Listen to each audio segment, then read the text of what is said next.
ওখানে বসে গেলাম। কিছুক্ষণ পরে আমি ক্লাসের দিকে হাঁটা শুরু করে দিলাম।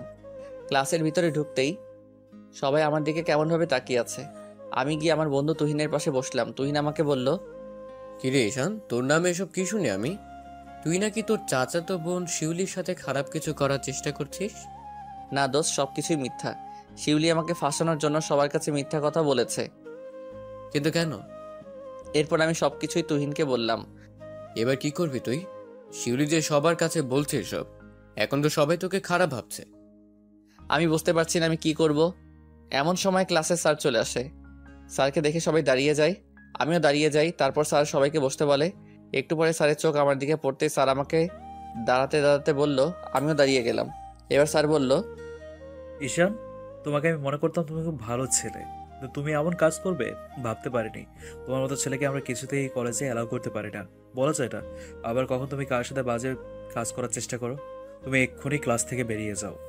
স্যারের কথা শুনে আমার চোখ দিয়ে পান বের হতে শুরু করে দিল। এমন সময় ক্লাসে স্যার চলে আসে। স্যারকে দেখে সবাই দাঁড়িয়ে যায়। আমিও দাঁড়িয়ে যাই। তারপর স্যার সবাইকে বসতে বলে। একটু পরে স্যারের চোখ আমার দিকে পড়তেই স্যার আমাকে দাঁড়াতে দাঁড়াতে বলল। আমিও দাঁড়িয়ে গেলাম। এবার স্যার বলল, ঈশান, তোমাকে আমি মনে করতাম তুমি খুব ভালো ছেলে, কিন্তু তুমি এমন কাজ করবে ভাবতে পারিনি। তোমার মতো ছেলেকে আমরা কিছুতেই কলেজে অ্যালাউ করতে পারি না, বলা যায় না। আবার কখন তুমি কার সাথে বাজে কাজ করার চেষ্টা করো, তুমি এক্ষুনি ক্লাস থেকে বেরিয়ে যাও। স্যার প্লিজ আমার সাথে এমন করবেন না। কিছুদিন পরেই আমার পরীক্ষা। আমার এতদিনের পরিশ্রম আমাকে কলেজ থেকে বের করে দিলে সব নষ্ট হয়ে যাবে। সেটা তোমার ব্যাপার, তোমার জন্য তো আমরা আমাদের কলেজের নাম খারাপ করতে পারি না। আর তোমাকে কলেজে রাখাও রিস্ক। যার কাছে নিজের বোনের ইজ্জতের মূল্য নাই, যে নিজের বোনের সতীত্ব নষ্ট করতে চায়, সে তো আবার অন্যদের উপরও নজর দিতে পারে। তুমি এক্ষুনি বের হয়ে যাও, নাহলে তোমাকে ঘাড় ধাক্কা দিয়ে বের করে দেবো। আমি আর কোনো কথা না বলে নিজের ব্যাগ নিয়ে ক্লাস থেকে বের হওয়ার সময় স্নেহার দিকে তাকালাম। কিন্তু স্নেহা আমার দিকে একটিবারও তাকালো না। নিজের অজান্তেই চোখ দিয়ে অঝরে পানি বের হতে শুরু করলো। আমি ক্লাস থেকে বেরিয়ে বাসার দিকে রওনা দিলাম। কিছুক্ষণের মধ্যে বাসায় পৌঁছে গেলাম। সোজা আমার রুমে গিয়ে ব্যাগ রেখে কান্না করতে শুরু করে দিলাম। আমার ভাবি আমার রুমে এসে দেখে আমি কান্না করছি। ভাবি এসে বলল, কি হলো, এত তাড়াতাড়ি চলে আসলে? আমি ভাবির সামনে মাথা নিচু করে বললাম, ভাবি আমাকে কলেজ থেকে বের করে দিছে। কেন? শিউলি আমার জীবনটা শেষ করে দিছে। সবাইকে বলছে আমি নাকি শিউলিকে ধর্ষণ করার চেষ্টা করেছি। আমি কি করব বুঝতে পারছি না। ভাই চিন্তা করো না, সব ঠিক হয়ে যাবে। কিভাবে কি ঠিক হবে? স্নেহা ও আমার সাথে সব সম্পর্ক শেষ করে দিছে। ও আমাকে ভুল বুঝলো। আমার কথা কেউ বিশ্বাস করেনি। আমি শুনলাম তোমার সাথে নাকি শিউলির বিয়ে ঠিক করতেছে। কি? আমি কখনো এই মেয়েকে বিয়ে করব না। দরকার হলে আমি আত্মহত্যা করব, তাও আমি কিছুতেই শিউলিকে বিয়ে করতে পারবো না। পাগল হয়ে গেলে নাকি ঈশান? এসব চিন্তা বাদ দিয়ে হাত মুখ ধুয়ে ফ্রেশ হয়ে নাও। আমি তোমার জন্য খাবার নিয়ে আসছি। এই কথা বলে ভাবি চলে গেল। একটু পরে শিউলি আমার রুমে আসে। শিউলি আমার কাছে এসে বলল, কিরে, কেমন দিলাম? ভালোই ভালোই বলেছিলাম, শুনলি না। তুই কেন করলি আমার সাথে এমন? আমার জীবনটা তুই নষ্ট করে দিলি।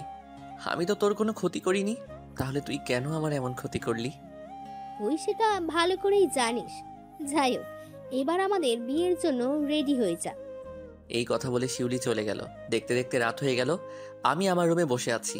এমন সময় আমার আব্বু এসে বলল, আগামীকাল তোর আর শিউলির বিয়ে, বিয়ের প্রস্তুতি নেন। এই কথা বলে আব্বু চলে গেল। আমি কি করব বুঝতে পারছিলাম না। আমি স্নেহার ফোনে বারবার ফোন দিতে থাকি, কিন্তু স্নেহার ফোন অফ হয়ে আছে। আমার দাবি আমার রুমে আসে। আমি আমার দাদিকে জড়িয়ে ধরে কান্না করতে থাকি। এবার আমি দাদিকে বললাম, দাদি, আমি শিউলিকে বিয়ে করতে পারবো না। তুমি আব্বুকে বলো প্লিজ। তুই তো তোর আব্বুকে খুব ভালো করে চিনিস। ও যেটা বলবে সেটাই করবে। কি আর করবি, বিয়েতে রাজি হয়ে যা। এই কথা বলে দাদি আমার মাথায় হাত বুলিয়ে চলে গেল। ঈশান বুঝতে পারছে না কি করবে সে। একদিকে স্নেহার ফোন অফ। একটু পরে ঈশান ঘুমিয়ে পড়ে। সকালে ঘুম থেকে উঠে দেখে বিয়ের সব কিছুই করা হচ্ছে। পাশে তাকিয়ে দেখে ঈশানের জন্য পাঞ্জাবি রাখা। ঈশান পাঞ্জাবিটা হাতে নিয়ে কান্না করতে থাকে। কিভাবে সে শিউলিকে বিয়ে করে তার সাথে সারা জীবন কাটাবে, যে মেয়েটা তার নামে এমন একটা মিথ্যে অপবাদ দিল, যার কারণে ঈশান আজ সবার কাছে অবহেলার পাত্র হয়ে আছে। ঈশান পাঞ্জাবি হাতে নিয়ে কান্না করতে করতে বসে গেল। এমন সময় ঈশানের ভাবি তার রুমে এসে দেখে ঈশান কান্না করছে। ঈশান তার ভাবিকে দেখে চোখের পানি মুছে বসে থাকে। ভাবি এবার ঈশানের কাছে এসে বলল, ভাই আমি বুঝতে পারছি তোমার অনেক কষ্ট হচ্ছে। ভাবি আমি কি করব? আমি কিভাবে শিউলিকে বিয়ে করব? যে মেয়েকে আমি ছোট থেকে নিজের বোনের মতো জানতাম, সে আমার নামে এত বড় একটা মিথ্যা অপবাদ দিয়ে দিল। ভাই তুমি একটা কাজ করো, কি কাজ? তুমি এক্ষুনি এখান থেকে পালিয়ে চলে যাও। এখানে থাকলে তোমাকে শিউলির মতো একটা বাজে মেয়েকে বিয়ে করতে হবে। তুমি এখান থেকে চলে যাও ভাই। এই নাও, এখানে কিছু টাকা আছে, এটা দিয়ে তোমার কিছুদিন কেটে যাবে, পরে একটা ব্যবস্থা করবে। আমি কান্নামাখা চোখে ভাবির দিকে তাকিয়ে রইলাম। ভাবি আমার হাতে টাকাগুলো ধরিয়ে দিয়ে বলল, তুমি চলে যাও এক্ষুনি, এখন সবাই বিজি আছে, এটাই সময়। এবার আমি নিজের চোখের পানি মুছে আমার কিছু জামা কাপড় নিয়ে ভাবির থেকে বিদায় নিয়ে বেরিয়ে যাওয়ার সময় দাদির রুমে গেলাম। দাদির রুমে গিয়ে দেখি দাদি শুয়ে আছে। দাদির পায়ে হাত দিয়ে সালাম করতে দাদির চোখ খুলে তাকিয়ে আমাকে বলল, কিরে তুই ব্যাগ নিয়ে কোথায় যাচ্ছিস? আমি চলে যাচ্ছি, এখানে থাকলে আমার জীবনটা শেষ হয়ে যাবে, আমি এই বিয়ে করতে চাই না। দাদি আমার ব্যাপারটা বুঝতে পেরে আমাকে জড়িয়ে ধরে কান্না করে দিল। দাদিকে বললাম, আমার মা বাবার দিকে খেয়াল রেখো দাদি, আসি আমি। এই কথা বলে নিজের চোখ মুছে বেরিয়ে পড়লাম বাসা থেকে। বাসা থেকে বেরিয়ে একটা রিক্সা নিয়ে নিলাম। তারপর রিক্সার মধ্যে উঠে রেল স্টেশনের দিকে চলে গেলাম। উদ্দেশ্য ঢাকা চলে যাব। গ্রামে আমার থাকাটা রিস্ক হয়ে যাচ্ছে, কেউ আমাকে এখানে দেখলেই বাসায় নিয়ে চলে যাবে। একটা টিকিট কেটে নিলাম। এবার আমি ট্রেনের অপেক্ষা করে বসে আছি, মনের ভিতরে অজানা ভয়। টিকিট তো কেটে নিলাম, কিন্তু আমি যাবোটা কোথায়? ঢাকা তো আমার পরিচিত কেউ নেই, আর ঢাকা কখনো যাইনি। এসব ভাবছি বসে বসে। এমন সময় একটা মেয়ে এসে বলল, এই যে মিস্টার শুনছেন? মেয়েটার কথা আমার কান অবধি আসছে না, আমি চিন্তায় ডুবে আছি। এবার মেয়েটা আমাকে ধমক দিয়ে বলল, এই আপনি কি কানে শোনেন না? মেয়েটার ধমক শুনে আমার হুঁশ ফিরে আসলো। আমি বললাম, কি হয়েছে? কি হয়েছে মানে কি? আপনাকে আমি সেই কখন থেকে ডেকেই যাচ্ছি, আপনারা কোনো পাত্তাই দিচ্ছেন না। দুঃখিত, আমি খেয়াল করিনি। মন কই থাকে? হ্যাঁ, কতবার ডাকছি আমি। মেয়েটার এত প্রশ্ন শুনে একটু রাগী কণ্ঠে বললাম, কিছু বলবেন? রাগ দেখাচ্ছেন কেন? আজব, আমি আপনাকে রাগ দেখাবো কেন? কি সমস্যা সেটা বলুন আমাকে। আসলে একটা জিনিস জানার ছিল। কি জিনিস বলুন? আমি এখানে নতুন এসেছি, ফ্রেন্ডদের সাথে আসছি, কিন্তু সবাই আমাকে রেখে চলে গেছে। এখানকার কোনো কিছুই আমি চিনি না। যদি বলতেন এখানে টিকিট কাউন্টারটা কোন দিকে। এটা তো এখানে যে কাউকে জিজ্ঞেস করলেই হতো, যে কেউ দেখিয়ে দিত। কিন্তু আমি শুনেছি এখানের মানুষ নাকি খুব খারাপ হয়, আর এখানে নাকি টাকা পয়সা নিয়ে চলে যায়। তাই কাউকে জিজ্ঞেস করার সাহস পাইনি, তাই আপনাকে জিজ্ঞেস করলাম। তা আপনার কি করে মনে হলো আমি ভালো মানুষ? আমিও তো এমনই হতে পারতাম। আরে না, মানুষ দেখলেই আমি চিনতে পারি কে কেমন। আমি জানি আপনি খুব ভালো। আচ্ছা এবার বলুন টিকিট কাউন্টারটা কোন দিকে। এবার আমি মেয়েটাকে টিকিট কাউন্টার দেখিয়ে দিলাম। তারপর আবার চুপচাপ হয়ে বসে রইলাম। কিছুক্ষণের মধ্যে ট্রেন চলে আসে। তারপর আমি ট্রেনে উঠে আমার সিট খুঁজে বের করে বসে রইলাম। জানালার পাশেই পড়েছে আমার সিট। নিজের সিটে বসে বাহিরের দিকে তাকিয়ে রইলাম। হঠাৎ করে একটা মেয়ে কণ্ঠে শুনে তাকাতেই দেখি সেই মেয়েটা আমাকে বলল, আরে আপনি এখানে কি করছেন? দেখছেন না ফুটবল খেলছি। আরে কি বলছেন এসব? আমি দেখি আপনি ট্রেনের ভিতরে বসে আছেন। তো দেখছেন যখন, এত প্রশ্ন কেন করছেন? বাবা, মনে হয় খুব রেগে আছেন। বাই দ্য ওয়ে, আমি নুসরাত। আপনার নাম কি? আমি ঈশান। ও, আপনি যাবেন কোথায়? জানি না, ট্রেন যেই অবধি যাই। এত কথা না বলে চুপচাপ থাকুন। দূর, আপনি যেন কেমন। ঈশান আর কোনো কথা না বলে আবার বাহিরের দিকেই তাকিয়ে রইল। এবার ট্রেন চলতে শুরু করে দিল। ঈশান বাহিরের দিকে তাকিয়ে রইল। এদিকে নুসরাত বারবার ঈশানের দিকে তাকাচ্ছে। নুসরাত বলল, আচ্ছা আপনি চুপচাপ হয়ে থাকেন কেন? কথা বলতে ভালো লাগছে না তাই। ও, বাসা থেকে চলে যাচ্ছেন সেই জন্য মন খারাপ নাকি? না। আপনার ফোনটা একটু দেবেন প্লিজ। কেন? আসলে আমার ফোন অফ হয়ে গেছে, বাসা একটা কল দিব। সবাই হয়তো আমার জন্য চিন্তা করছে। আমি আর কোনো কথা না বলে ফোন বের করে নুসরাতের হাতে দিয়ে দিলাম। তারপর সে কলে কথা বলতে শুরু করে দিল। কথা বলে আবার আমার ফোন আমার হাতে দিয়ে দিল। আচ্ছা, ঢাকাতে কি আপনার কোনো আত্মীয় আছে? না। ও, আপনি থাকবেন কোথায়? তাও জানি না, দেখি আগে তো ঢাকা যাই, তারপর একটা ব্যবস্থা হয়ে যাবে। আচ্ছা, আপনার পরিবারে কে কে আছে? আমার পরিবারে সবাই আছে। আচ্ছা আপনি কি চুপচাপ থাকতে পারেন না? কখন থেকে আমাকে প্রশ্ন করেই যাচ্ছেন, একটু চুপ থাকেন প্লিজ। নুসরাত আর কোনো কথা না বলে এবার চুপচাপ কিছুক্ষণ বসে রইল। যে মেয়ে কথা ছাড়া থাকতে পারে না, সেই মেয়েকে চুপ করিয়ে রাখা তো আর সম্ভব নয়। নুসরাত আবার বলল, আচ্ছা একটা কথা বলার ছিল। এবার আমি নুসরাতের দিকে চোখ রাঙিয়ে তাকাতেই নুসরাত ভয় বলল, না থাক, কিছু বলার নেই। এবার নুসরাত মনে মনে ঈশানকে বকা দিতে থাকে। কিছুক্ষণ পরে ট্রেন একটা স্টেশনে গিয়ে থামে লাঞ্চ ব্রেকের জন্য। সবাই একে একে ট্রেন থেকে নেমে যেতে থাকে। ঈশানও নামতে যাবে, এমন সময় ঈশান তাকিয়ে দেখে নুসরাত বসে আছে। ঈশান বলল, লাঞ্চ করবেন না? না, আমার খিদে নাই, আপনি গিয়ে খেয়ে আসুন। ও আচ্ছা, ঠিক আছে, আমি গেলাম। এই কথা বলে আমি ট্রেন থেকে নেমে গিয়ে হাত মুখ ধুয়ে একটা খালি টেবিলে এসে বসলাম। এর মধ্যে নুসরাত এসে আমার সামনে বসলো। কি ব্যাপার, নেমে চলে আসলেন কেন? আসলে আমার খুব খিদে পেয়েছে, কিন্তু সমস্যা হচ্ছে আমার কাছে টাকা নেই। যা ছিল সব টাকার টিকিট কেটে ফেলেছি। ট্রেন স্টেশনে আমাকে নিতে লোক আসবে। এখন আপনি আমার টাকাটা দিয়ে দেন, আমি ওখানে গেলে দিয়ে দিব। ঠিক আছে। এবার দুজনে খাওয়া দাওয়া করে ট্রেনে উঠে বসে। আবার ট্রেনের উপরে উঠে নিজের সিটের উপরে গিয়ে বসে।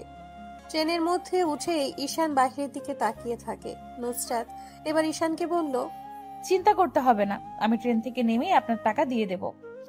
ঈশান মনে মনে বলতে থাকে, কি মেয়ের পাল্লাই পড়লাম রে, মেয়েটা একটু চুপচাপ থাকতে পারে না? একটা মানুষ কিভাবে এত কথা বলতে পারে? এমন সময় ভাবি কল দিল।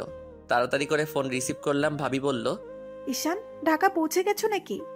না ভাবি, এখনো ট্রেনে আছি, কিছুক্ষণের মধ্যেই পৌঁছে যাব। আচ্ছা, সাবধানে থেকো, তোমাকে সবাই খুঁজাখুঁজি করছে, অনেক ঝামেলা হচ্ছে এখানে। আর হ্যাঁ, আমি তোমাকে লুকিয়ে ফোন দিয়েছি, ঢাকা পৌঁছে আমাকে ফোন দিবে। আর যদি কোনো টাকার প্রয়োজন হয় আমাকে অবশ্যই বলবে, একদম লজ্জা পাবে না ভাই, ঠিক আছে? আচ্ছা ঠিক আছে, রাখলাম এখন, ভালো থেকো। ভাবি আব্বু আম্মু দাদি সবাই কেমন আছে? সবাই ভালো আছে, তোমাকে তাদের নিয়ে চিন্তা করতে হবে না। রাখলাম ভাই, আল্লাহ হাফেজ। এবার ঈশান মোবাইলে গান ছেড়ে দিয়ে কানে ইয়ারফোন লাগিয়ে গান শুনতে থাকে। কিছুক্ষণের মধ্যে ট্রেন ঢাকায় পৌঁছে যায়। নুসরাত আগে ট্রেন থেকে নেমে যায়। ঈশান একটু পরে ট্রেন থেকে নেমে দেখে নুসরাত নেই। ঈশান একটা মুচকি হাসি দিয়ে হাঁটতে শুরু করে দেয়। মনের ভেতর ভয়, নতুন জায়গা, রাস্তাঘাট কিছুই চিনে না। যেদিকে তাকায় সেদিকেই শুধু বড় বড় দালান কোঠা। ঈশান হাঁটতে হাঁটতে ক্লান্ত হয়ে পড়ে, আবার খিদেও পেয়েছে। তাই সে একটা ছোটখাটো খাওয়ার হোটেল খুঁজে বের করে খাবার খেয়ে নেয়। রাত হয়ে গেল, এখন সে কোথায় থাকবে সেই চিন্তাও মাথায় ঘুরপাক খাচ্ছে। সে যে একটা বাসা নিবে সেই টাকাও তার কাছে নেই। ঈশান হাঁটতে হাঁটতে একটা ছোট টেবিল দেখতে পায়। এতক্ষণে ঢাকা শহর খালি হয়ে গেছে, রাস্তায় কোনো মানুষ নেই, নেই কোনো গাড়ি। ঈশান আর কোনো উপায় না পেয়ে টেবিলের উপরে ব্যাগ রেখে সে ওখানেই ঘুমিয়ে পড়ে। কিন্তু কিছুক্ষণের মধ্যেই তার ঘুম ভেঙে যায়। ঈশান চোখ খুলে তাকিয়ে দেখে কয়েকজন মাতাল তার সামনে দাঁড়িয়ে আছে। ঈশান তাদের দেখে একটু ভয় পেয়ে যায়। এবার ঈশান মোবাইলে গান ছেড়ে দিয়ে কানে ইয়ারফোন লাগিয়ে গান শুনতে থাকে। কিছুক্ষণের মধ্যে ট্রেন ঢাকায় পৌঁছে যায়। নুসরাত আগে ট্রেন থেকে নেমে যায়। ঈশান একটু পরে ট্রেন থেকে নেমে দেখে নুসরাত নেই। ঈশান একটা মুচকি হাসি দিয়ে হাঁটতে শুরু করে দেয়। মনের ভেতর ভয়, নতুন জায়গা, রাস্তাঘাট কিছু চিনে না। যেদিকেই তাকায় সেদিকেই শুধু বড় বড় দালান কোঠা। ঈশান হাঁটতে হাঁটতে ক্লান্ত হয়ে পড়ে, আবার খিদেও পেয়েছে।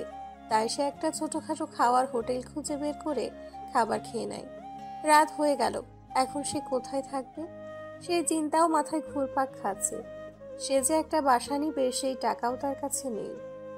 ঈশান হাঁটতে হাঁটতে একটা ছোট টেবিল দেখতে পায়।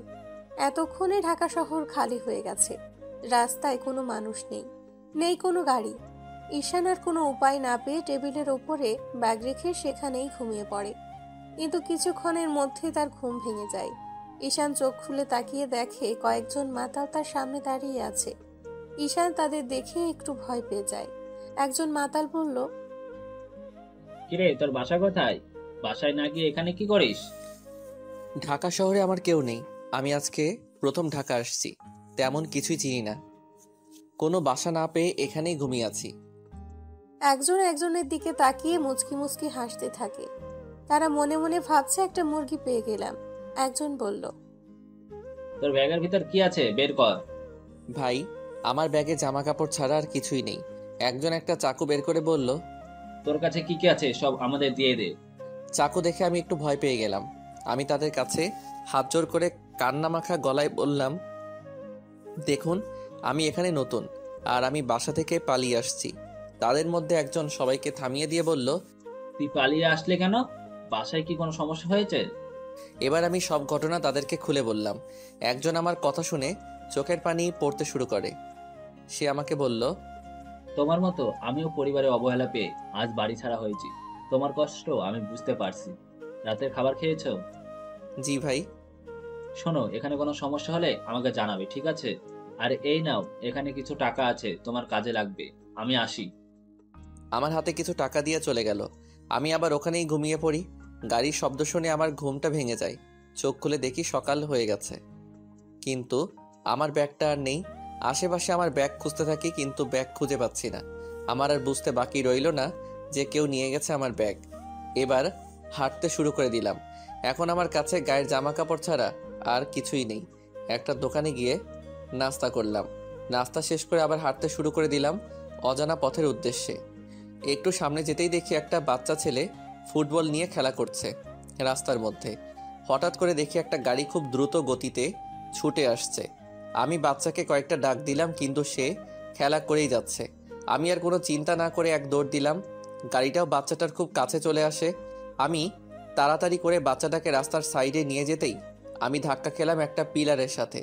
আমার কপাল ফেটে রক্ত বের হয়ে যেতে থাকে, আর আমি সেখানেই অজ্ঞান হয়ে পড়ি। আমার আর কোনো কিছুই মনে নাই। জ্ঞান ফিরতেই নিজেকে হাসপাতালের বেডের উপরে আবিষ্কার করলাম। পাশে তাকিয়ে আমি হতবাক হয়ে গেলাম। আমার সামনে দাঁড়িয়ে আছে সেই মেয়েটি যার সাথে আমার ট্রেনের মধ্যে পরিচয় হয়েছে। আমি একটু উঠে বসতে চাইলাম, তখনই কপালে একটু ব্যথা অনুভব হলো। কপালে হাত দিয়ে দেখি ব্যান্ডেজ করা। আমি নুসরাতের দিকে তাকিয়ে বললাম, আমি এখানে কি করে আসলাম? আপনাকে এখানে আমার আব্বু নিয়ে আসছে। আপনি যাকে বাঁচাতে গিয়ে অ্যাক্সিডেন্ট করছেন সে আমার ছোট ভাই। আপনাকে যে কি বলে ধন্যবাদ দিব তার কোনো ভাষা জানা নেই আমাদের। এমন সময় নুসরাতের আব্বু চলে আসে আমার কেবিনের ভিতরে। উনি এসে আমার পাশে বসে বলল, বাবা তুমি এখন কেমন আছো? জি আঙ্কেল, এখন একটু ভালো আছি। নুসরাত বলল, আব্বু তোমাকে আমি একটা ছেলের কথা বলেছিলাম না, যে ট্রেনে পরিচয় হলো, উনি সেই ছেলে। তাই নাকি? বাবা তোমাকে যে কি বলে ধন্যবাদ দিব।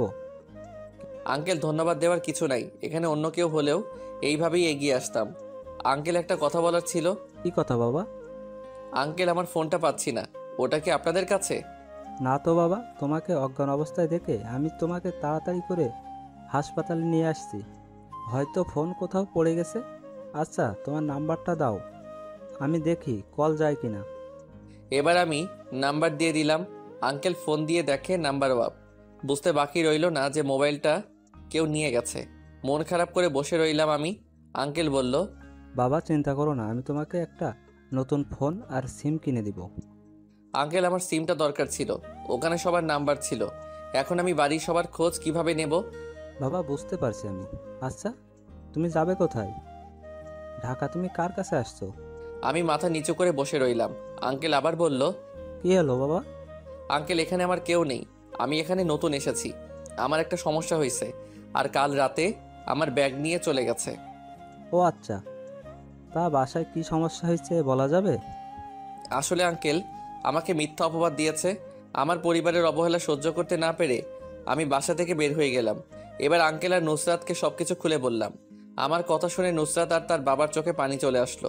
আঙ্কেল আমাকে বলল, তাহলে তুমি এখন থাকবে কোথায়? নুসরাত বলল, বাবা ওনাকে আমাদের বাসায় নিয়ে গেলে কেমন হয়? বাসা তো খালিই পড়ে আছে। ঠিক কথা বলেছিস। তাহলে বাবা তুমি আমাদের সাথে বাসায় চলো। আঙ্কেল আমার জন্য আপনাদের বাসায় সমস্যা হতে পারে। কোনো সমস্যা হবে না, তুমি আমাদের সাথে চলো। তুমি গেলে সবাই আরো অনেক বেশি খুশি হবে। এবার আমি রাজি হয়ে গেলাম। আঙ্কেলের কথা শুনে আমি রাজি হয়ে গেলাম তাদের বাসায় যাওয়ার জন্য। কিন্তু খুব ভয় হচ্ছে, কারণ অনেক দিন ধরেই আমার সাথে কোনো কিছুই ঠিক হচ্ছে না। ওখানে গিয়ে আবার কোন বিপদে পড়ি। মনের ভিতরে থাকা সব ভয় বাদ দিয়ে তাদের সাথে রওনা দিলাম। হাসপাতাল থেকে বেরিয়ে একটা রিক্সা নিয়ে আমাকে একটা বাসার সামনে নিয়ে চলে গেল। বাসার সামনে গিয়ে দরজার কলিং বেলে চাপ দিতে একটা মহিলা এসে দরজা খুলে আমাদের ভিতরে নিয়ে গেল। মহিলা প্রথমে আমাকে খেয়াল না করলেও পরে খেয়াল করে বলল, এই ছেলেটা কে? আঙ্কেল বলল, আরে তোমাকে একটা ছেলের কথা বলেছিলাম না, ও সেই ছেলে যে আমাদের ছেলে নয়নকে গাড়ি অ্যাক্সিডেন্ট থেকে বাঁচালো। ও আচ্ছা, বাবা তুমি দাঁড়িয়ে আছো, এখানে বসো, আমি গিয়ে তোমার জন্য নাস্তা নিয়ে আসছি। আঙ্কেল বলল, এত তাড়াহুড়ো করার কিছু নেই, ও আজ থেকে এখানেই থাকবে আমাদের ছেলের মতো। আঙ্কেলের কথা শুনে আন্টি একটা মিষ্টি হাসি দিয়ে বলল, তাহলে তো ভালোই হলো। তাদের এসব দেখে আমার চোখে পানি চলে আসলো। যেখানে আমার পরিবারের কেউ আমাকে বিশ্বাস করেনি, যারা আমাকে জন্ম দিয়েছে তারা আমাকে অবিশ্বাস করেছে, আর এখানে এনারা আমাকে ভালোভাবে চিনেও না, আর সবাই আমার কত খেয়াল রাখছে। এসব ভাবতে ভাবতে আমার চোখ থেকে পানি গড়িয়ে পড়লো। আন্টি আমার চোখের পানি দেখে বলল, বাবা তুমি কান্না করছো কেন? কি হয়েছে তোমার? আন্টি এটা কোনো কষ্টের কান্না না, আসলে যেখানে আমার পরিবার আমাকে বিশ্বাস করেনি, সেখানে আমি আপনাদের কাছে অপরিচিত হয়েও আপনার কিভাবে আমাকে আপনাদের পরিবারের একজন করে রেখেছেন।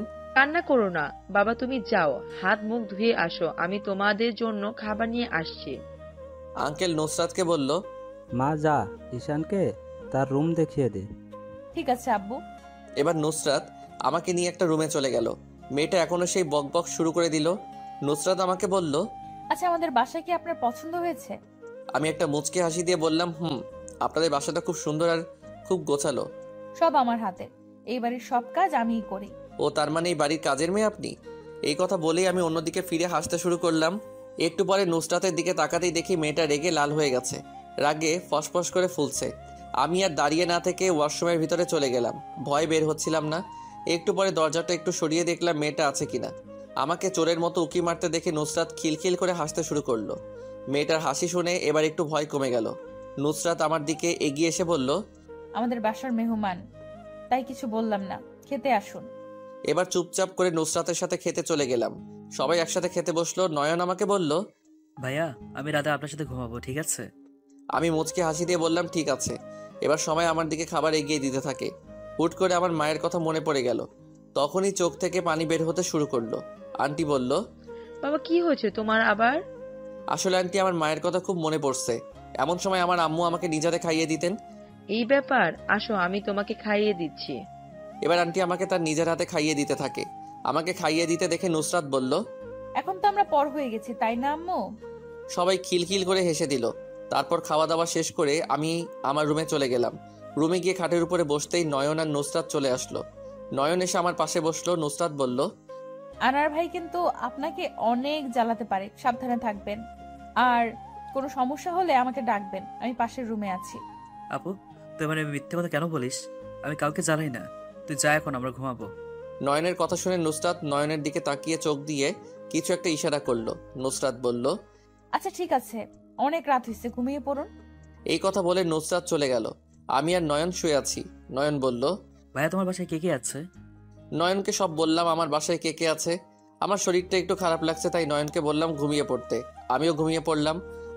পরের দিন সকালে ঘুম থেকে উঠে দেখি নয়ন নেই। আমি উঠে ফ্রেশ হতেই ওয়াশরুমের ভিতরে চলে গেলাম। ফ্রেশ হয়ে বেরিয়ে এলাম খালি গায়ে। ওয়াশরুম থেকে বেরিয়ে এসে দেখি নুসরাত আমার রুমে। আমি খালি গায়ে থাকা একটু লজ্জা পেয়ে গেলাম। তাড়াতাড়ি করে একটা টি শার্ট গায়ে দিতে দিতে বললাম, আপনি এত সকালে এখানে কেন? এত সকাল, তাই না? ঘড়ির দিকে খেয়াল আছে? নুসরাতের কথা শুনে আমি ঘড়ির দিকে তাকিয়ে হতবাক হয়ে গেলাম। ঘড়িতে 10টা বেজে গেছে। হয়েছে, নাস্তা করতে আসুন। আমি নাস্তা করতে চলে গেলাম।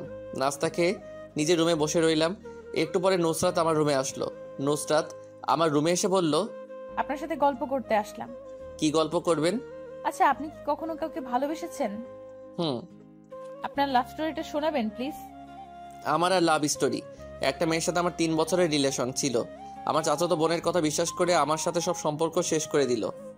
আপু তো আপনাকে ভালোবাসতো, তাই না? তাহলে সে আপনাকে অবিশ্বাস করলো কেন? জানি না, আমার বিশ্বাস ছিল সবাই আমাকে অবিশ্বাস করলেও স্নেহা আমাকে বিশ্বাস করবে, কিন্তু না, ও আমাকে অবিশ্বাস করলো। আমার একটা কথা শুনলো না। আমার অনেক কষ্ট হচ্ছিল। আমি তাকে অনেক রিকোয়েস্ট করি। নুসরাতকে সেদিনের সব ঘটনা খুলে বললাম। আমার কথা শুনে নুসরাতের মন খারাপ হয়ে গেল। আমিও চুপচাপ হয়ে বসে রইলাম। নুসরাত আমাকে বলল, আচ্ছা এখন আমি আসি। এই কথা বলে নুসরাত চলে গেল। এই বাসায় আমার দেখতে দেখতে 2 দিন পার হয়ে গেল। এখানে বসে থাকতে থাকতে নিজের কাছেও খুব খারাপ লাগছে। ভাবতেছি কিছু একটা করার দরকার, একটা চাকরি করব। নয়নকে বললাম আঙ্কেলকে ডেকে আনতে। নয়ন কিছুক্ষণের মধ্যেই আঙ্কেলকে নিয়ে আসলো। এই বাসায় আমার দেখতে দেখতে 2 দিন পার হয়ে গেল। এখানে বসে থাকতে থাকতে নিজের কাছেও খুব খারাপ লাগছে। ভাবতেছি কিছু একটা করার দরকার, একটা চাকরি করব। নয়নকে বললাম আঙ্কেলকে ডেকে আনতে। নয়ন কিছুক্ষণের মধ্যে আঙ্কেলকে নিয়ে আসলো। আঙ্কেল এসে বলল, বাবা কিছু বলবে? আঙ্কেল একটা কথা বলার ছিল। আসলে বাসায় বসে থাকতে আমার ভালো লাগছে না, খুব বোরিং লাগছে। আমি চাই একটা চাকরি করতে। কি বলছো তুমি বাবা? তোমাকে কোনো চাকরি করতে হবে না। আঙ্কেল বাসায় বসে থাকতে আমার ভালো লাগে না। আচ্ছা তুমি পড়াশোনা করছো কোন ক্লাস অবধি? আঙ্কেল আমার সামনে এইচএসসি পরীক্ষা। কি বলছো তুমি? তাহলে তো তোমার এখন পড়াশোনা করা দরকার। নুসরা তো এইবার পরীক্ষা দেবে তোমার সাথে। ও কিন্তু আমার তো আর পড়াশোনা করা হবে না, আমাকে তো কলেজ থেকে বের করে দিয়েছে। সমস্যা নাই, তুমি নুসরাতের কলেজে ভর্তি হয়ে যাবে। আগে তুমি তোমার আগের কলেজে গিয়ে ওখান থেকে ছাড়পত্র নিয়ে আসতে হবে। তুমি কাল চলে যাও গ্রামে, ওখানে গিয়ে কলেজ থেকে ছাড়পত্র নিয়ে আসবে। ঠিক আছে আঙ্কেল। তারপর আঙ্কেল চলে গেল। রাতেই গ্রামে যাওয়ার জন্য সব কিছু ঠিকঠাক করে নিলাম। সকালে তাড়াতাড়ি বের হতে হবে সেই জন্য রাতে খাওয়া দাওয়া করে ঘুমিয়ে পড়লাম। অনেক দিন পর গ্রামে যাব, খুব ভালো লাগছে, আবার মন খারাপও হয়ে যাচ্ছে। নিজের গ্রামে যাব, আব্বু আম্মুর সাথে একটু কথাও বলতে পারবো না, এসব ভাবতেই খুব খারাপ লাগছে। তারপরও তাদের একবার দেখে আসবো। সকালে তাড়াতাড়ি করে আমি ঘুম থেকে উঠে রেডি হয়ে সবার থেকে বিদায় নিয়ে বেরিয়ে যাব। এমন সময় আঙ্কেল বলল, ঈশান, এই ফোন আমি তোমার জন্য নিয়েছি, এটা রাখো। আর ভিতরে একটা সিম আছে, কোনো সমস্যা হলে আমাকে জানাবে, আমার নাম্বার সেভ করা আছে। ধন্যবাদ আঙ্কেল। ধন্যবাদ দিতে হবে না বাবা, তাহলে যাও, সাবধানে যাবে। আমি সবার থেকে বিদায় নিয়ে বেরিয়ে পড়ব। পাশে তাকিয়ে দেখি নুসরাত মন খারাপ করে দাঁড়িয়ে আছে। নুসরাতকে বিদায় বলে বেরিয়ে পড়লাম। রেল স্টেশনে গিয়ে ট্রেনের টিকিট কেটে ট্রেনে উঠে গেলাম। 4 ঘন্টার মধ্যে আমি নিজের গ্রামে পৌঁছে গেলাম। একটা রিক্সা নিয়ে কলেজের উদ্দেশ্যে রওনা দিলাম। কিছুক্ষণের মধ্যে কলেজে পৌঁছে গেলাম। রিক্সা থেকে নামতেই আমার বন্ধু তুহিন আমাকে দেখে এগিয়ে আসে। তুহিন আমার কাছে এসে আমাকে জড়িয়ে ধরে বলল, কিরে, এতদিন কোথায় ছিলি তুই? আর তোর ফোন বন্ধ কেন? তোর কোনো খোঁজ খবর নেই। আসলে দোস্ত, আমার ফোনটা হারিয়ে গেছে, তাই কারোর সাথে কোনো যোগাযোগ করতে পারিনি। এতদিন কোথায় ছিলি সেটা তো বল আগে। এবার আমি তুহিনকে সব ঘটনা খুলে বললাম। তুহিন আমার কথা শুনে বলল, যাক, ভালোই হলো। এখন কি এখানে একবারে চলে আসলি নাকি? না রে, আজকেই আমার চলে যাব। কলেজে আসলাম, কিছু কাজ ছিল। কি কাজ? আসলে ছাড়পত্র নিতে আসছি, ঢাকা কলেজে ভর্তি হব, তাই কলেজ থেকে ছাড়পত্র নিতে আসলাম। বুঝলাম। দোস্ত, বাড়িতে সবাই কেমন আছে? মা, বাবা, ভাবি আর দাদি? দোস্ত, তোকে আর কি আর বলবো, তুই বাড়ি থেকে চলে যাওয়ার পরে তোর ভাবিকে বাসা থেকে বের করে দিয়েছে। তুহিনের মুখে এই কথা শুনে আমার মাথায় আকাশ ভেঙে পড়ল। আমি তুহিনকে বললাম, কি বলছিস এসব? ভাবিকে কেন বাসা থেকে বের করে দিবে? সবাই বলছে তোর ভাবি নাকি তোকে বাসা থেকে পালিয়ে যেতে বলছে, আর তার সাথে নাকি তোর খারাপ সম্পর্ক ছিল, তাই সবাই ভাবিকে অপমান করে বাসা থেকে বের করে দিয়েছে। উনি এখন তার বাপের বাড়িতে থাকে। তুহিনের কথা শুনে আমার চোখের পানি বের হয়ে গেল। আমার জন্য আমার ভাবিকে বাসা থেকে বের করে দিল। কোনো দোষ না করেও আমার ভাবিকে বাড়ি ছাড়া হতে হলো।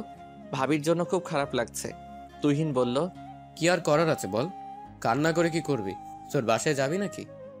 না ভাই, বাসায় যাওয়ার ইচ্ছেটা মরে গেছে, চল কলেজের ভিতরে যাই। আচ্ছা, স্নেহা কেমন আছে দোস্ত?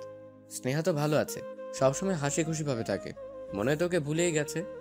আমি আর কোনো কথা বললাম না, সোজা কলেজের ভিতরে চলে গেলাম। ছাড়পত্র নিয়ে অফিস রুম থেকে বের হবো এমন সময় দেখি স্নেহা একটা ছেলের সাথে কথা বলছে। স্নেহাকে অন্য একটা ছেলের সাথে কথা বলতে দেখে খুব খারাপ লাগছিল। স্নেহার সাথে কথা বলতে খুব ইচ্ছে করছে, তাই ভাবলাম ওর সাথে একটু কথা বলে আসি। তাই স্নেহার দিকে এগিয়ে গিয়ে বললাম, স্নেহা কেমন আছো? স্নেহা আমার দিকে একবার তাকিয়ে আবার নিজের মুখ ঘুরিয়ে নিল। আমি আবার স্নেহা বলে ডাক দিলাম। স্নেহা বলল, আমি কোনো ধর্ষকের সাথে কথা বলতে চাই না, আপনি আমার সামনে থেকে চলে যান, আপনার মুখ দেখতেও আমার খারাপ লাগে। আমি কিছু বলার ভাষা খুঁজে পাচ্ছি না, অঝরে চোখের পানি পড়ছে। তুহিন আমার কাছে এসে বলল, এখানে দাঁড়িয়ে আর কত অপমান সহ্য করবি তুই, চল এখান থেকে। তুহিন আমাকে টেনে নিয়ে চলে গেল। এমন সময় আমার ফোনটা বেজে উঠল। ফোনের দিকে তাকিয়ে দেখি নুসরাত কল দিয়েছে। চোখের পানি মুছে ফোনটা রিসিভ করলাম। নুসরাত বলল, সবকিছু ঠিকঠাক ভাবে হয়েছে তো? হুম। আসবেন কখন? একটু পরে চলে আসবো। খাওয়া দাওয়া করছেন? হুম। আচ্ছা, বাসায় আসলে কথা হবে, ফোন রাখি। সাবধানে আসবেন। এই কথা বলে নুসরাত ফোন কেটে দিল। আমি তুহিনের থেকে বিদায় নিয়ে ঢাকার উদ্দেশ্যে রওনা দিলাম। 4 ঘন্টার মধ্যে ঢাকা পৌঁছে গেলাম। তারপর একটা রিক্সা নিয়ে বাসার সামনে চলে গেলাম।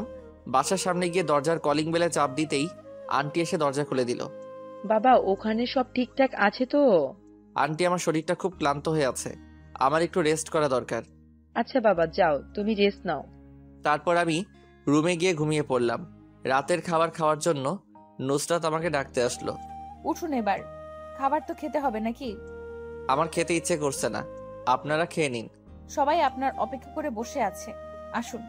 আচ্ছা ঠিক আছে, আপনি যান, আমি আসছি। ওকে, তাড়াতাড়ি আসবেন। আমি হাত মুখ ধুয়ে খাবার খেতে চলে গেলাম। সবাই খাওয়া দাওয়া শেষ করে সোফায় এসে বসলো, আমিও বসলাম। আমাকে আঙ্কেল বলল, ঈশান, ওখানে কোনো সমস্যা হয়নি তো? তোমার বাসায় গিয়েছিলে? না আঙ্কেল, ওখানে একটা সমস্যা হয়ে গেছে। আমার জন্য আমার ভাবিকে বাসা থেকে বের করে দিয়েছে। কি বলছো তুমি? আঙ্কেল, আমার কাছে খুব খারাপ লাগছে। আমার ভাবি তো কোনো অন্যায় করেনি। আমার ভাবিকে কেন বিনা দোষে বাসা থেকে বের হতে হলো? সব আমার জন্য হলো। বাবা, নিজেকে দোষ দিও না, দেখবে সব ঠিক হয়ে যাবে। এখন যাও, ঘুমিয়ে পড়ো। কাল নুসরাতের সাথে কলেজে যাবে। নুসরাত তোমাকে নিয়ে গিয়ে ভর্তি করিয়ে দিবে। আপনাদের কি বলে যে ধন্যবাদ দেব সেটার ভাষা আমার জানা নেই। আমি তো ভাবছি আমার পড়াশোনা এখানেই শেষ হয়ে যাবে। বোকা ছেলে, আমি তো তোমার বাবারই মতো। বাবাকে ধন্যবাদ দিতে হয় নাকি? এখন রুমে চলে যাও। তারপর আমি নিজের রুমে চলে গেলাম। রুমে গিয়ে খাটের উপরে বসতেই নুসরাত আমাকে বলল, আসতে পারি? আসুন। স্নেহার সাথে দেখা হয়েছে? হুম। ও, তো কথা হয়েছে? না। কেন? এবার আমি নুসরাতের কাছে সবকিছু বললাম। নুসরাত আমার কথা শুনে স্তব্ধ হয়ে গেল। একটু পরে নুসরাত চলে গেল, আমিও ঘুমিয়ে পড়লাম। পরের দিন সকালে ঘুম থেকে উঠে কলেজে যাওয়ার জন্য রেডি হয়ে নিলাম। তারপর আমি আর নুসরাত নাস্তা করে আঙ্কেল আন্টির থেকে বিদায় নিয়ে বেরিয়ে পড়লাম। রাস্তায় গিয়ে দেখি কোনো গাড়ি নেই। অনেকক্ষণ দাঁড়িয়ে থাকার পরে একটা রিক্সা দেখতে পেলাম। রিক্সার মধ্যে আগে নুসরাত উঠে বসে। নুসরাতের পাশে বসতে আমার কাছে কেমন যেন লাগছে, তাই নুসরাত আর আমার মাঝে একটু গ্যাপ করে বসলাম। এমনভাবে বসে আছি যে কিছুর সাথে ধাক্কা খেলেই আমি নিচে পড়ে যাব। আমার এমন অবস্থা দেখে নুসরাত মুচকি মুচকি হাসতে থাকে। নুসরাত এবার বলল, ঠিক আছে, বসুন। আবার রিক্সা থেকে পড়ে যেতে পারেন। না, আমি ঠিক আছি। এই কথা বলে চুপচাপ হয়ে গেলাম। কিছুক্ষণের মধ্যেই আমরা কলেজের কাছে পৌঁছে গেলাম। নুসরাত আমাকে নিয়ে সোজা অফিস রুমে নিয়ে গেল। ভর্তির সব কাজ শেষ করে নুসরাত ক্লাসে চলে যায়। আসলে স্যার নুসরাতকে ক্লাসে চলে যেতে বলছে, আমাকে অফিসেই বসে থাকতে বলল। স্যার আমাকে নিয়ে ক্লাসে যাবে আর সবার সাথে পরিচয় করিয়ে দিবে। একটু পর স্যার আমাকে নিয়ে ক্লাসের দিকে চলে গেল। আমি ক্লাসের ভিতরে যেতেই আমার দিকে সবাই তাকিয়ে রইল, যেন তারা একটা ভূত দেখতে পারছে তাদের চোখের সামনে। আমি স্যারের সাথে ক্লাসের ভিতরে যেতেই সবাই আমার দিকে তাকিয়ে রইল। এবার স্যার সবাইকে আমার সাথে পরিচয় করিয়ে দিয়ে চলে গেল। আমি গিয়ে একটা ছেলের সাথে বসলাম। ছেলেটার নাম নিলয়। নিলয় আমার দিকে হাত বাড়িয়ে বলল, হাই, আমি নিলয়। হ্যালো, আমি ঈশান। আপনি কি কলেজে নতুন এসেছেন? আজ থেকে আমরা ফ্রেন্ড, ওকে? ঠিক আছে। হ্যাঁ, বাসা কোথায় আপনার? আমরা না ফ্রেন্ড তো আপনি করে বলার কিছু নাই, তুই করে বলতে পারেন। হ্যাঁ ঠিক আছে, বাসা কই তোর? আমি নিলয়কে আমার সব পরিচয় দিয়ে দিলাম। একটু পরে স্যার এসে ক্লাস শুরু করলো। স্যার আমাকে দেখে দাঁড় করিয়ে আমার পরিচয় নিয়ে নিল। স্যার নিজের ক্লাস শেষ করে চলে গেল। এবার ক্লাসের ছেলেমেয়ে সবাই আমার সাথে পরিচয় হতে আসলো। সবার সাথে একটু দূরে দাঁড়িয়ে রইল নুসরাত। একটা জিনিস খুব ভালো লাগলো, যেখানে সবাই খুব ফ্রেন্ডলি। আজকের মতো কোনো রকম ভাবে ক্লাস শেষ করে আমি আর নুসরাত কলেজ থেকে বেরিয়ে হাঁটতে শুরু করলাম। নুসরাত আমাকে বলল, এই শোনেন, আপনি কিন্তু কোনো মেয়ের সাথে বেশি কথা বলতে পারবেন না বলে দিলাম। কেন? জানি না, বলবেন না বলছি, বলবেন না। আমি আর কোনো কথা বললাম না। দুজনেই বাসায় চলে গেলাম। বাসায় বসে রইলাম। এমন সময় নুসরাত আসলো আমার রুমে বই নিয়ে।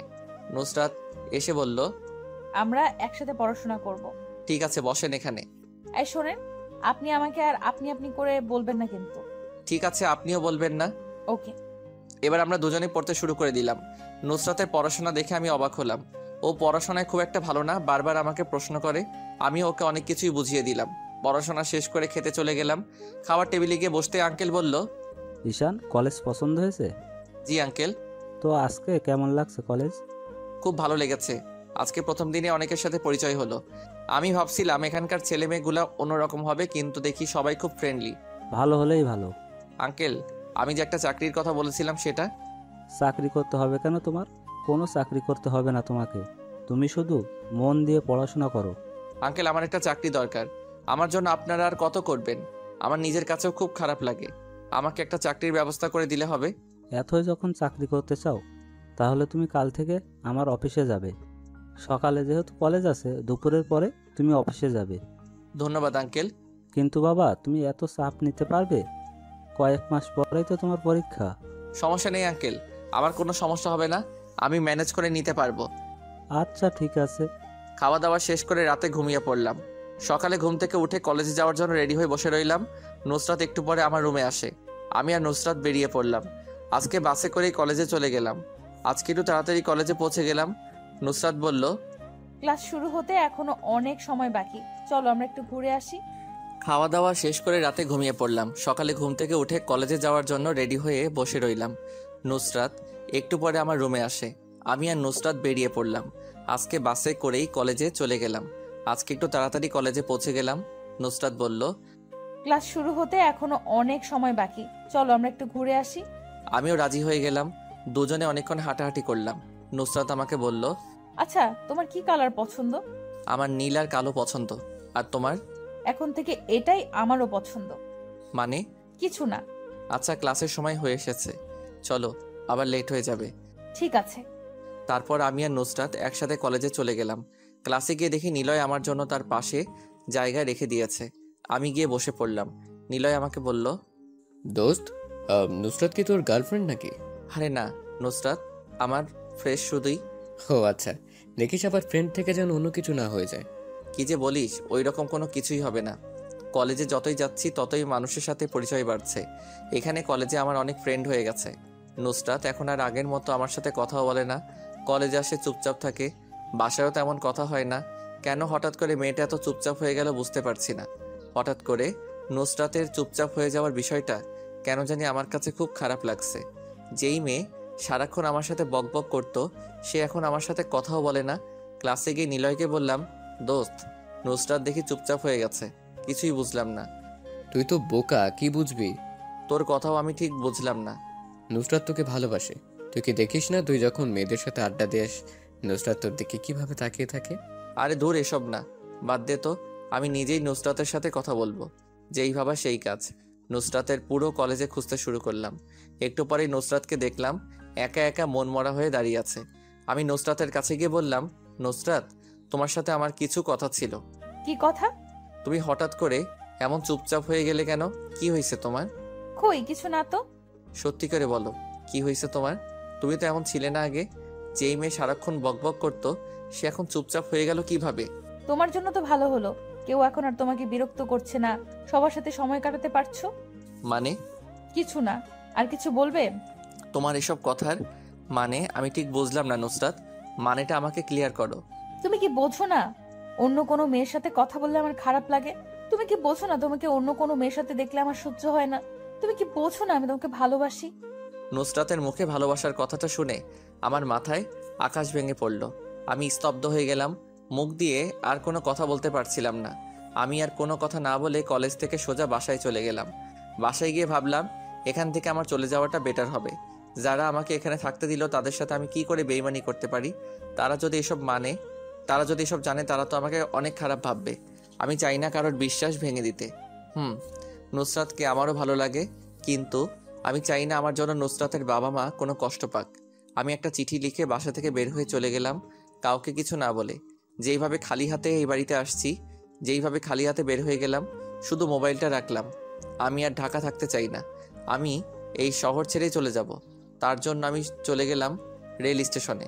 অন্যদিকে নুসরাত বাসায় গিয়ে আমাকে খুঁজতে থাকে। পুরো বাসা খুঁজেও ঈশানকে কোথাও না পেয়ে নুসরাত ঈশানের রুমে আবার ফিরে আসে।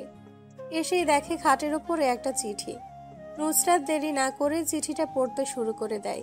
চিঠিতে লেখা ছিল, নুসরাত, পারলে আমাকে ক্ষমা করে দিও। আঙ্কেল আন্টিকেও বলবে আমাকে ক্ষমা করে দিতে। দেখো, আমি চাইলে তোমাকে মেনে নিতে পারতাম, কিন্তু আঙ্কেল আন্টির বিশ্বাস আমি কি করে ভেঙে দিতে পারি? যারা আমাকে রাস্তা থেকে তুলে এনে তাদের বাসায় থাকতে দিয়েছে, আমি তাদের সাথে বেইমানি করতে পারি না। ক্ষমা করে দিও। আমি বাসা থেকে চলে গেলাম। নুসরাত চিঠিটা পড়ে কান্না করতে শুরু করে দেয় আর ঈশানকে ফোন দিতে থাকে, কিন্তু ঈশানের ফোন অফ। নুসরাত একটা SMS দিয়ে নিজের হাত কেটে একটা চিৎকার দিয়ে অজ্ঞান হয়ে যায়। নুসরাতের চিৎকারের শব্দ শুনে নুসরাতের আব্বু রুমে চলে আসে। এসে দেখে নুসরাত ফ্লোরের উপর পড়ে আছে আর নুসরাতের পাশেই সেই চিঠি পড়ে আছে। উনি চিঠি হাতে নিয়ে দেখে এই অবস্থা। তাড়াতাড়ি করে নুসরাতকে হাসপাতালে নিয়ে যায়। নুসরাতকে হাসপাতালে নিতে নিতে উনি ঈশানের নাম্বারে অনেকবার কল দিল। ঈশান ট্রেনে অপেক্ষা করে বসে আছে।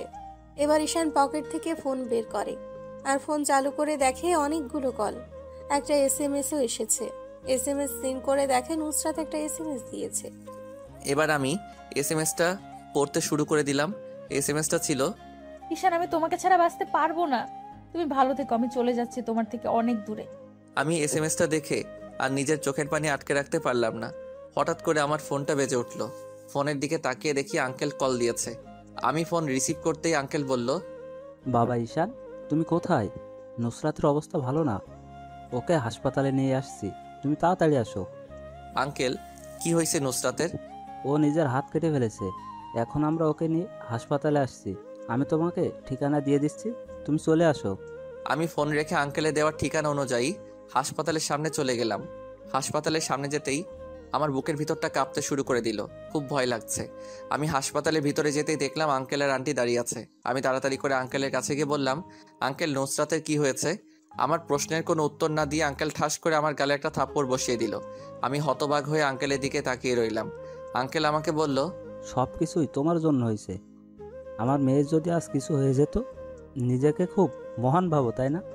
আমি মাথা নিচু করে আঙ্কেলের কথাগুলো শুনলাম, শুধু কিছু বললাম না। আঙ্কেল আবার বলল, ঈশান, নুসরাত আমার একমাত্র মেয়ে। আমি নুসরাতকে অনেক ভালোবাসি। তুমি নুসরাতকে ভালোবাসো, আমাকে বললে কি আমি তোমাদের কিছু বলতাম? তোমার মতো ছেলে পাওয়া তো আমার মেয়ের জন্য ভাগ্য। আঙ্কেল, দেখো ঈশান, আমার মেয়ে কাকে পেলে সুখে থাকবে আমি সেটাই চাই। আমার মেয়েকে আমি তোমার হাতে তুলে দিতে চাই। আশা করি তুমি আমার কথাটা রাখবে। এমন সময় একটা নার্স এসে বলল, রোগীর জ্ঞান ফিরেছে, আপনারা চাইলে দেখা করে আসতে পারেন। আঙ্কেল আমাকে বলল, যাও বাবা, আমার মেয়ের সাথে দেখা করে আসো। আমি আর কোনো কথা না বলে নুসরাতের কেবিনের দিকে চলে গেলাম। কেবিনের ভিতরে যেতেই নুসরাত আমাকে দেখে নিজের মুখ ঘুরিয়ে নিল। আমি নুসরাতের কাছে গিয়ে কান্না মাখা গলায় বললাম, এসবের মানে কি নুসরাত? তোমার যদি কিছু হয়ে যেত তখন কি হতো? তুমি তো খুশি হতে, আর কি? তুমি তো এটাই চাইছো, যাতে আমি মরে যাই। একদম চুপ, এসব কথা আর কখনো বলবে না। কেন? কারণ আমিও তোমাকে ভালোবাসি। সত্যি? হুম। নুসরাত এবার ঈশানকে জড়িয়ে ধরে। ঈশানও নুসরাতকে জড়িয়ে ধরে খুব শক্ত করে। এমন সময় আঙ্কেল আন্টি ভেতরে চলে আসে। আঙ্কেল আন্টি আসার শব্দ শুনে দুজনেই লজ্জা পেয়ে যায়। ঈশান লজ্জা পেয়ে কেবিন থেকেই বেরিয়ে গেল। পরের দিন নুসরাতকে বাড়িতে নিয়ে যাওয়া হলো।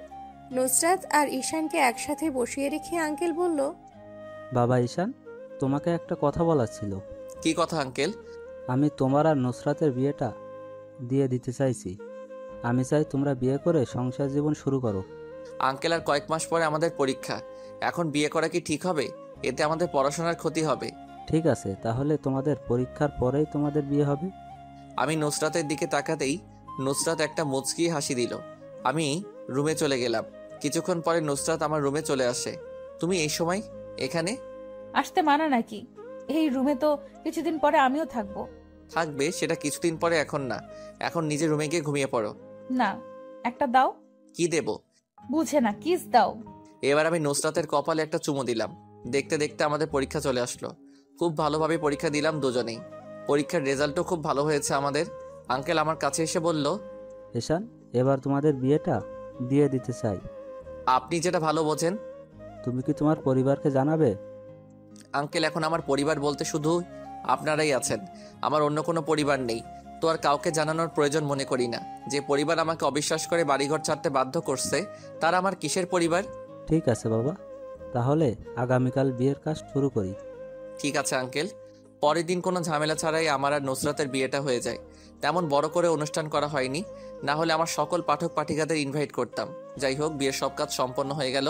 বিয়েতে শুধুই আমার আর নুসরাতের কয়েকজন বন্ধু আসছে, নিলয়ও আসছে। ভালোই ভালোই বিয়েটা হলো। দেখতে দেখতে রাত হয়ে গেল। বাসর ঘরে নতুন বউ অপেক্ষা করছে আমার জন্য, আর এইদিকে আমার বন্ধুরা আমাকে যেতেই দিচ্ছে না। আল্লাহ ভালো জানেন আমার কপালে কি আছে আজ, ভালোবাসা নাকি দুঃখ। নিলয়কে বললাম, দেখ ভাই, তোরা তো জানিস নুসরাত কতটা রাগী, এত লেট করলে আমার খবর আছে।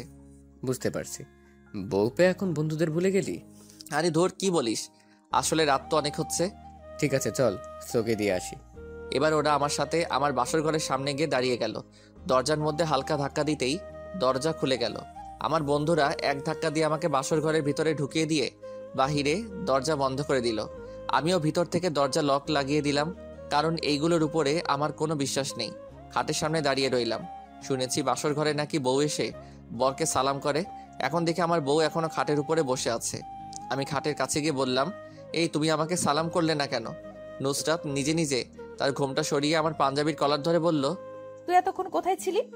কখন থেকে তোর জন্য অপেক্ষা করে বসে আছি আমি। বরকে কেউ তুই করে বলে? ছি, আবার বরের কলার ধরে আছে। তোকে আমি খুন করে ফেলবো। আল্লাহ বাঁচাও, এই আমি কাকে বিয়ে করলাম?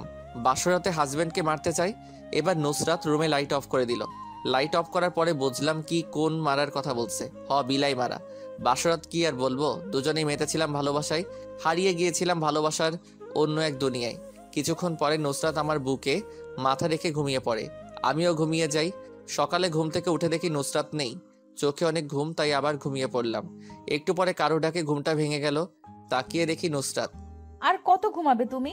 রাতে তো ঘুমাতে দাওইনি, এখনো কি ঘুমাতে দিবে না? আর ঘুমাতে হবে না, উঠো উঠো, ফ্রেশ হয়ে নাও।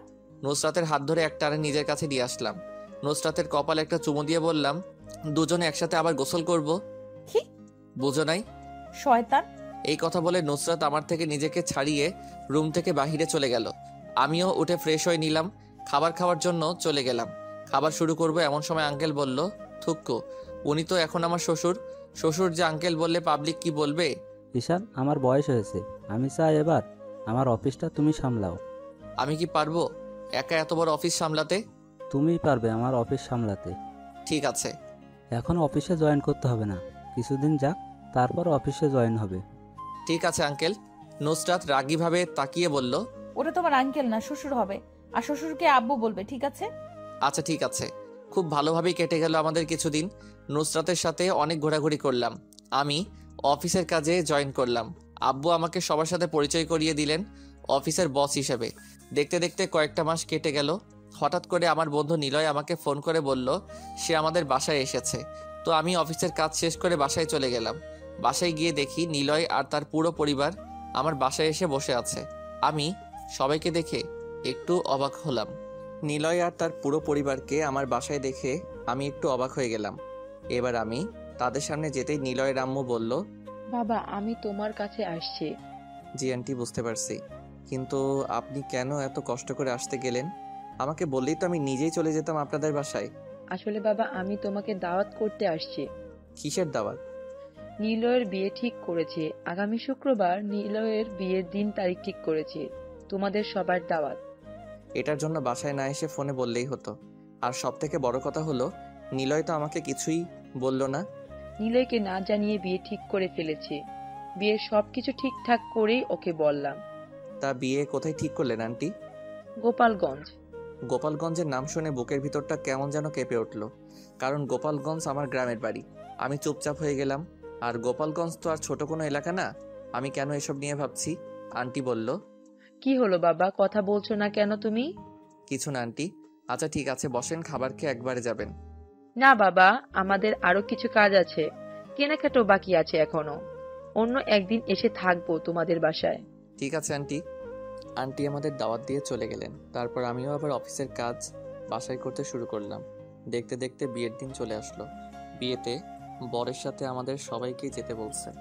তো সবাই রেডি হয়ে নিলয়ের বাসার দিকে চলে গেলাম।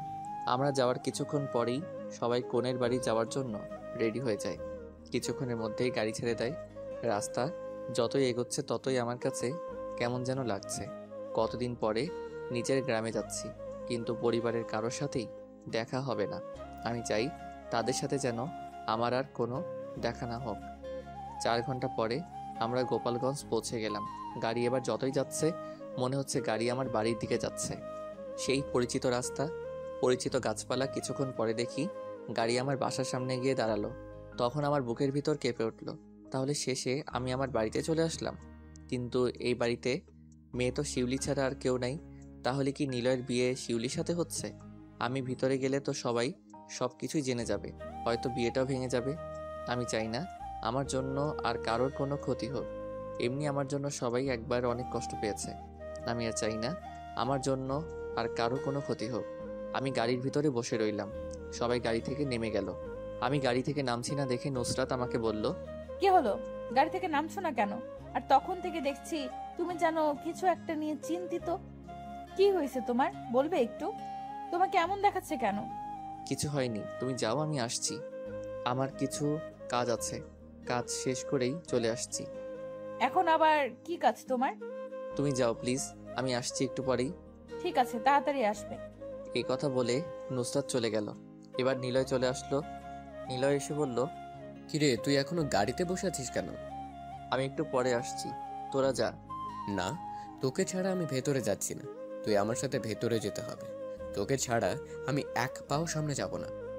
দোস্ত প্লিজ যা, আমি পরে আসছি। না, তুই এখন আয়। কোনো কথা বলবি না। ফার্স্ট টাইম, সবাই দাঁড়িয়ে আছে আমাদের জন্য। কি আর করার, ওর জোরাজোরির কাছে হার মানলাম। তবে এক পা যতই সামনে দিচ্ছি ততই আমার হার্টবিট বেড়ে যাচ্ছে। কি হবে তা ভাবতেই খারাপ লাগছে। আমার জন্য আবার এই বিয়েটা ভেঙে যাবে না তো? একটু সামনে যেতেই দেখি আমার ভাবি দাঁড়িয়ে আছে। ভাবিকে দেখে একটু অবাক হলাম। ভাবিকে না বাসা থেকে বের করে দিয়েছে, তাহলে ভাবি এখানে কি করে এলো? তাহলে তারা কি আবার ভাবিকে নিয়ে আসছে? যাক, ভালোই হলো। তবে ভাবিকে দেখে ইচ্ছে করছে এক দৌড়ে ভাবির কাছে চলে যাই, কিন্তু আমি নিরুপায়, চাইলেও পারছি না। এবার বরযাত্রীর সাথে আমি এগোতে থাকি। আমি সবার থেকে নিজেকে আড়ালে রাখার চেষ্টা করছি। হঠাৎ করে ভাবির চোখ আমার উপরে পড়ে। ভাবি আমাকে ভালো করে চিনতে পারছে না এত মানুষের ভিড়ে। ভাবি আমার দিকে অনেকক্ষণ তাকিয়ে রইল। এবার ভাবি এক দৌড়ে আমার কাছে এসে কান্না করতে করতে বলল, ঈশান ভাই আমার, তুমি এতদিন কোথায় ছিলে? এইদিকে আমি নিশ্চুপ হয়ে দাঁড়িয়ে রইলাম। ভাবি এবার মা বাবাকে ডাকতে থাকে। অন্যদিকে সবাই হতবাক হয়ে তাকিয়ে আছে। কেউ কিছুই বুঝতে পারছে না এরা কি করে আমাকে চিনে। সবাই হতবাক হয়ে তাকিয়ে আছে। মা বাবা একসাথে চলে আসে। বাবা আমাকে দেখে কান্না করে দিল আর আমাকে শক্ত করে জড়িয়ে ধরে বলল, বাবা তুই আমাকে ক্ষমা করে দিস। তোকে বিশ্বাস না করে তোর উপর অনেক অত্যাচার করেছি আমরা। সেই দিন তোর কথা আমাদের বিশ্বাস করা উচিত ছিল। আমার কাছে ক্ষমা চেয়ে আমাকে আর ছোট করবেন না, আমাকে আর অপরাধী বানাবেন না। এবার আম্মু আমার কাছে এসে বলল, বাবা ঈশান, আমি তোর সাথে অনেক খারাপ ব্যবহার করছি, তুই আমাকে ক্ষমা করে দিস বাবা। আমি তো একজন দর্শক, আপনারা কেন আমার কাছে ক্ষমা চাচ্ছেন? আমি তো অপরাধী। এমন সময় হঠাৎ করে কেউ আমার পায়ে ধরে কান্না করতে শুরু করে দিল। তাকিয়ে দেখি শিউলি। পা ছাড়ুন। না, আগে বল তুই আমাকে ক্ষমা করেছিস। আমি তোর সাথে অন্যায় করেছি অনেক। প্লিজ আমাকে ক্ষমা করে দে। আমি সেদিন অন্ধ হয়ে গিয়েছিলাম। প্লিজ আমাকে ক্ষমা করে দে ঈশান। আমি কিছুই বুঝতে পারছি না। আমি ভাবিকে বললাম, ভাবি কিছুই তো বুঝলাম না। আমি বলছি, তুমি এই বাড়ি থেকে চলে যাওয়ার পরে আমাকেও এই বাড়ি থেকে বের করে দেয়, কিন্তু আবার কিছুদিন পরেই আমাকে ফিরিয়ে নিয়ে আসে। তারপর আমি সব সত্যি সবার সামনে নিয়ে আসি। আর শিউলিও নিজের ভুল বুঝতে পারে, আর সে সব সত্যি কথা মা বাবার কাছে বলে দেয়। সে সবার কাছে ক্ষমা চেয়ে নেয়। ও নিজের ভুল বুঝতে পারে। তুমিও ওকে ক্ষমা করে দাও ঈশান। শিউলি এখনো আমার পা ধরে কান্না করছে। আমি শিউলিকে দাঁড় করিয়ে বললাম, আমি তোকে সবসময় নিজের বোনের মতো ভালোবাসতাম, কখনো তোর দিকে খারাপ নজরে তাকাইনি। আর তুই আমাকে মিথ্যা অপবাদ দিয়ে আমার পরিবার থেকে আমাকে দূরে রাখলি। যে মা বাবা আমাকে নিয়ে গর্ব করতো তাদের কাছে আমাকে খারাপ বানিয়ে দিলি। সবার কাছে আমাকে তুই খারাপ বানিয়ে দিলি। আমি তো তোর কোনো ক্ষতি করিনি, তুই আমার জীবনটাই নষ্ট করে দিয়েছিলি।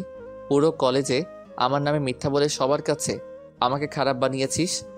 প্লিজ ঈশান, আমাকে তুই ক্ষমা করে দে ভাই। আমি জানি ক্ষমা পাওয়ার যোগ্য আমি না, তাও তোর কাছে আমি ক্ষমা চাইছি। প্লিজ আমাকে ক্ষমা করে দে ভাই। শিউলির চোখের পানি দেখে খুব খারাপ লাগছে। কেউ যখন নিজের ভুল বুঝতে পারে তখন তাকে ক্ষমা করে দেওয়া উচিত।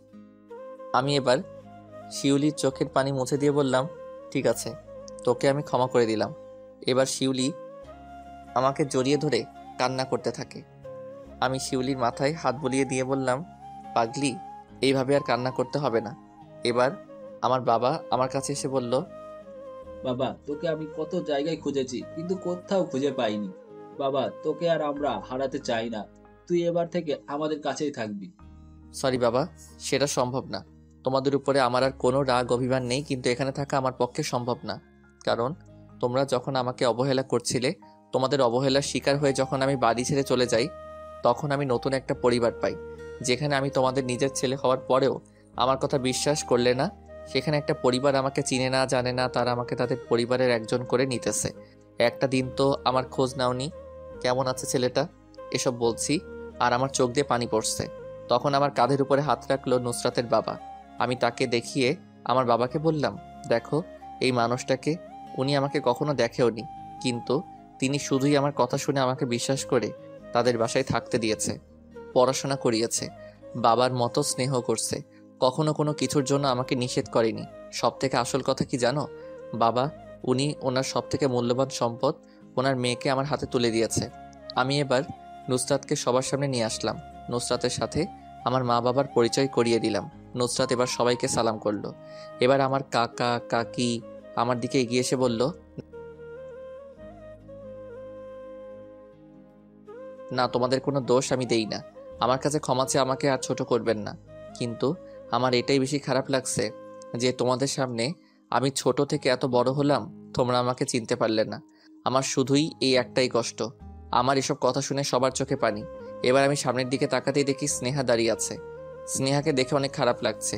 কি মেয়েটা কি হয়ে গেল, চোখের নিচে কালো দাগ বসে গেছে, আগের থেকে অনেক রোগা হয়ে গেছে। দেখেই মনে হয় সবসময় কান্না করে, চোখ লাল হয়ে আছে।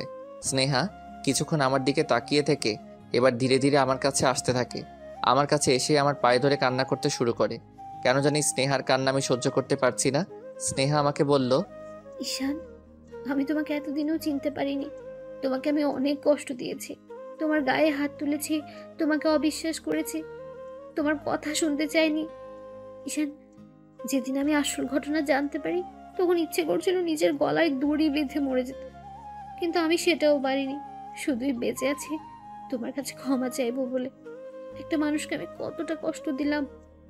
তোমার খারাপ সময়ে আমি তোমার পাশে না থেকে তোমাকে দূরে সরিয়ে দিয়েছি। বারবার তোমার একটা কথা আমার মনে পড়ছে, সেটা ছিল, প্লিজ নেহা, আমার কথাটা একটু শোনো। কিন্তু আমি সেদিন তোমার কোনো কথা শুনতে চাইনি। আমাকে ক্ষমা করে দাও ঈশান। আনার ভাবি আমার কাছে এসে বলল, ভাই, স্নেহা প্রতিদিন এই বাড়িতে এসে তোমার কথা জিজ্ঞেস করে। মেয়েটা সবসময় কান্না করে শুধুই তোমার জন্য। তুমি ওকে ক্ষমা করে দাও, ও নিজের ভুল বুঝতে পারছে। আমি ক্ষমা করে দিলাম, কারোর উপরে আমার কোনো রাগ নেই। স্নেহা বলল, ঈশান, আমাকে কি আরেকটাবার তোমার জীবনে নেবে? সেটা আর সম্ভব না স্নেহা। তোমার প্রতি একটা সময় আমার ভালোবাসা ছিল, এখনো কোনো ভালোবাসা তোমার জন্য নেই। আমি এখন অন্য কারো, আর তাকে নিয়ে আমি অনেক ভালো আছি। আর সব থেকে বড় কথা, আমি বিবাহিত। আমার কথা শুনে স্নেহার চোখ দিয়ে টপ টপ করে পানি পড়তে থাকে। স্নেহা আমাকে বলল, আমি নিজের দোষে তোমাকে হারিয়ে ফেলেছি। স্নেহা এবার নুসরাতের কাছে গিয়ে বলল, বোন, ঈশানকে কখনো কোনো কষ্ট দিও না, খুব ভালো ছেলে। স্নেহা আমার হাত ধরে নুসরাতের হাতের উপরে দিয়ে স্নেহা কান্না করতে করতে বাড়ি থেকে বেরিয়ে গেল। নিলয় আমার কাছে এসে বলল, ঈশান চল। চলো মানে কোথায় যাবি? এখানে আমার বিয়ে করা সম্ভব না। যে তোকে মিথ্যা অপবাদ দিয়ে বাসা থেকে বের করে দিয়েছে, সেই মেয়েকে আমি বিয়ে করতে পারবো না দোস্ত। একদম চুপ, তুই এখানেই বিয়ে করবি। আর সব থেকে বড় কথা, শিউলি আমার বোন। আমি থাকতে আমার বোনকে বিয়ে না করে তুই এখান থেকে যেতেও পারবি না। আর ও তো নিজের ভুল বুঝতে পেরেছে, আমিও ক্ষমা করে দিয়েছি। তাহলে তোর আপত্তি কিসের? তুই এই বিয়ে করবি, এটাই আমার শেষ কথা। নিলয় আর আমাকে না করতে পারিনি। নিলয় বিয়ে করার জন্য রাজি হয়ে গেল। নুসরাতের মা বাবার সাথে আমার মা বাবার পরিচয় করিয়ে দিলাম। সবার সব ভুল ভেঙে গেল। ভালোভাবে বিয়ের কাজ শেষ হয়ে গেল। এবার কোণে বিদায় দেওয়ার পালা। শিউলিকে নিলয়ের হাতে তুলে দিয়ে বললাম, তুই আমার বোনকে দেখে রাখবি, ও যেন কখনো কোনো কষ্ট না পায়। শিউলি আমাকে জড়িয়ে ধরে কান্না করতে থাকে। এবার শিউলিকে গাড়িতে উঠিয়ে দিলাম। আমার মা বাবা আমার কাছে এসে বলল, তুই কি চলে যাবি ঈশান?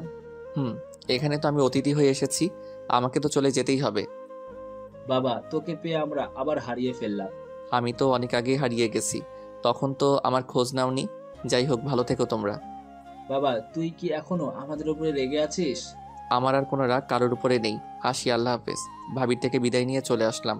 এই কথা বলে আমি গাড়িতে উঠে বসে পড়লাম। এবার আমার শ্বশুর শাশুড়ি আমার মা বাবার থেকে বিদায় নিয়ে চলে আসলো। নুসরাত এবার আমার মা বাবার পায়ে হাত দিয়ে সালাম করলো। আমার আম্মু নুসরাতের মাথায় হাত বুলাতে বুলাতে বলল, দোয়া করি মা সুখে থেকো, আমার ছেলেটার খেয়াল রেখো। দোয়া করবেন মা। তারপর নুসরাতও চলে আসলো। ও একটা কথা বলা হয়নি, আমার দাদি মারা গেছে। আমি বাসা থেকে বের হয়ে যাওয়ার কিছুদিন পরে আমার দাদি মারা যায়। এবার আমরা সবাই ঢাকা ফিরে আসলাম। তারপর অনেক দিন কেটে গেল। আমি কাজ করছি, হঠাৎ করে আমার ফোন বেজে উঠল। ফোনের দিকে তাকিয়ে দেখি নুসরাত কল দিয়েছে। আমি তাড়াতাড়ি করে ফোন রিসিভ করলাম। নুসরাত, বলো। একটা খুশির খবর আছে। কি সেটা? লজ্জা লাগছে খুব? আরে বলো। তুমি বাবা হতে চলেছো। নুসরাত এই কথা বলে ফোন কেটে দিল। নুসরাতের মুখে এই কথা শুনে আমি তো মহা খুশি। মিষ্টি কিনে অফিসের সবাইকে খাইয়ে দিলাম। আমিও তাড়াতাড়ি করে বাসায় চলে গেলাম। বাসায় গিয়ে দেখে আমার মা বাবাও চলে আসছে। তাদের দেখে আমি আরো বেশি খুশি হয়ে গেলাম। আব্বু আম্মুকে জড়িয়ে ধরলাম। তাদের জিজ্ঞেস করে, তোমরা কখন আসলে? এই তো কিছুক্ষণ আগেই আসলাম। খুশির খবর শুনে কি আর বাড়িতে থাকা যায়? তাই তোর মাকে নিয়ে চলে আসলাম। খুব ভালো করছো। ভাবি আসেনি? না, বাসা তো খালি হয়ে যাবে, তাই নিয়ে আসিনি। এখন তুমি আর বৌমা আমাদের বাসায় চলো। যাবো আব্বু, অবশ্যই যাব। তারপর আমি নুসরাত আমাদের বাড়িতে চলে গেলাম। আমাদের একটা কন্যা সন্তান হয়েছে, খুব মিষ্টি দেখতে। ধীরে ধীরে আমার মেয়েও বড় হতে থাকে। এরপর থেকে আমাদের পরিবারে আর কোনো সমস্যা দেখা দেয়নি। খুব ভালোভাবে চলতে থাকে আমাদের জীবন। হাসি খুশি একটা পরিবার হয়ে ওঠে। আর গল্পটা এখানেই শেষ করে দিচ্ছি।